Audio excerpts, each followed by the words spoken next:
അന്താരാഷ്ട്ര വ്യോമപാതയിൽ നിർണായകമായ പറക്കും ഗ്യാസ് സ്റ്റേഷൻ എന്ന് വിളിപ്പേരുള്ള അമേരിക്കൻ വ്യോമസേനയുടെ KC-135 സ്ട്രാറ്റോ ടാങ്കർ വിമാനം ഹോർമുസ് കരടുക്കിന് മുകളിൽ വെച്ച് കാണാതായിരിക്കും. ആകാശം വെച്ച് ഇന്ധനം നിറക്കാൻ സഹായിക്കുന്ന ഈ കൂറ്റൻ വിമാനം അടിയന്തര ഘട്ടങ്ങളിൽ പുറപ്പെടുവിക്കുന്ന ജനറൽ എമർജൻസി അലർട്ട് നൽകിയതിന് പിന്നാലെയാണ് റഡാറുകളിൽ നിന്നും അപ്രത്യക്ഷമായത്. ഗൾഫ് മേഖലയിൽ ഖത്തറിന് സമീപമായിട്ടാണ് അവസാനമായി ഈ വിമാനത്തിന്റെ സിഗ്നൽ രേഖപ്പെടുത്തിയത്. ഫ്ലൈറ്റ് ട്രാക്കിംഗ് സംവിധാനങ്ങൾ നൽകുന്ന വിവരങ്ങൾ അനുസരിച്ച് വിമാനം താഴ്ന്നു പറക്കുകയും ഖത്തറിലെ ഒരു സൈനിക താവളത്തിലേക്ക് അതിന്റെ ഗതി മാറ്റുകയും ചെയ്തിരുന്നു. മെക്കാനിക്കൽ തകരാർ, വിമാനത്തിനുള്ള തീപിടുത്തം, ആരോഗ്യപരമായ അടിയന്തര സാഹചര്യം അല്ലെങ്കിൽ പുറത്തു നിന്നുള്ള ഭീഷണി എന്നിവ ഉണ്ടാകുമ്പോഴാണ് സാധാരണയായി വിമാനങ്ങൾ 7700 എന്ന ട്രാൻസ്പോണ്ടർ കോഡ് നൽകാറുള്ളത്. ഗൾഫ് മേഖലയിൽ വെച്ച് ഇന്ധനം നിറക്കുന്നതിനുള്ള കാര്യങ്ങൾ ചെയ്യുന്നതിന്റെ ഇടയിലാണ് ഈ വിമാനം ഈ സന്ദേശം നൽകിയത്. ഏകദേശം 1 മണിക്കൂറിന് ശേഷം വിമാനവുമായുള്ള എല്ലാ ബന്ധങ്ങളും വിച്ഛേദിക്കപ്പെട്ടതായി ഗൾഫ് ന്യൂസ് റിപ്പോർട്ട് ചെയ്തിരുന്നു. ഈ വിമാനത്തിൽ എത്ര ജീവനക്കാർ ഉണ്ടായിരുന്നു എന്ന കാര്യത്തിൽ വ്യക്തതയില്ല. സാധാരണയായി ഒരു ക്രൂ മെമ്പർ മാത്രം നിയന്ത്രിക്കുന്ന ഈ വിമാനത്തിൽ യാത്രക്കാരെയും ചരക്കുകളെയും വഹിക്കാനുള്ള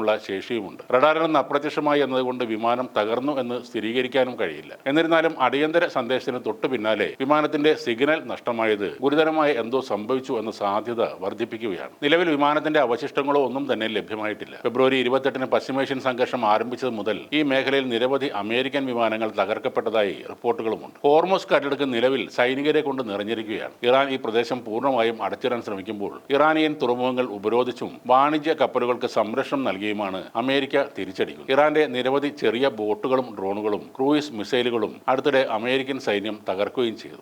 കഴിഞ്ഞ 60 വർഷമായി അമേരിക്ക എവിടെയൊക്കെ കടന്നു കയറിയിട്ടുണ്ടോ അവിടെയെല്ലാം, അതായത് വിയറ്റ്നാമിലും ഇറാഖിലും ലിബിയയിലും അങ്ങനെ എല്ലായിടത്തും ഈ വിമാനം അതിന്റെ സാന്നിധ്യം അറിയിച്ചിട്ടുണ്ട്. ഏകദേശം 37,600 കിലോഗ്രാം ഭാരം വഹിക്കാൻ ശേഷിയുള്ള ഈ വിമാനം കേവലം ഒരു ടാങ്കർ അല്ല, ഒരു കാർഗോ ഭീമൻ കൂടിയാണ്. ഇറാന്റെ അതിർത്തിക്ക് സമീപം ഈ വിമാനം തകരുന്നതിലൂടെ ചോദ്യം ചെയ്യപ്പെടുന്നത് അമേരിക്കയുടെ ആകാശത്തിലെ മേധാവിത്വമാണ്. അതിനിടെ ഇറാന് നേരെയുള്ള സൈനിക ആക്രമണങ്ങൾ അവസാനിപ്പിച്ചതായി അമേരിക്കൻ പ്രസിഡന്റ് ഡൊണാൾഡ് ട്രംപ് പ്രഖ്യാപിച്ചു. ഇറാനുമായുള്ള നയതന്ത്ര ചർച്ചകളിൽ മികച്ച പുരോഗതിയുണ്ടെന്നും ട്രംപ് തന്റെ സോഷ്യൽ മീഡിയ പ്ലാറ്റ്ഫോമായ ട്രൂത്ത് സോഷ്യലിൽ കുറിച്ചു. ഇറാനിലെ അമേരിക്കൻ ഇസ്രായേൽ ആക്രമണം ഓപ്പറേഷൻ എപ്പിക് ഫ്യൂറി അതിന്റെ ലക്ഷ്യങ്ങൾ നേടിയതിനു ശേഷം അവസാനിച്ചു എന്ന് സ്റ്റേറ്റ് സെക്രട്ടറി മാർക്കോ റൂബിയോ പറഞ്ഞതിന് പിന്നാലെയാണ് അമേരിക്കൻ പ്രസിഡന്റിന്റെ ഈ പ്രഖ്യാപനമുണ്ടായത്. എന്നാൽ തുടർച്ചയായ പരാജയങ്ങൾക്ക് ശേഷം ഡൊണാൾഡ് ട്രംപ് പിന്മാറി എന്നും അവരുടെ വിമാനത്തിന് എന്ത് സംഭവിച്ചു എന്നത് സംബന്ധിച്ച് ഔദ്യോഗികമായ ഒരു സ്ഥിരീകരണത്തിനായി ലോകം കാത്തിരിക്കുകയാണ് എന്നുമാണ് ഇറാനിയൻ മാധ്യമങ്ങൾ റിപ്പോർട്ട് ചെയ്തിരിക്കുന്നത്.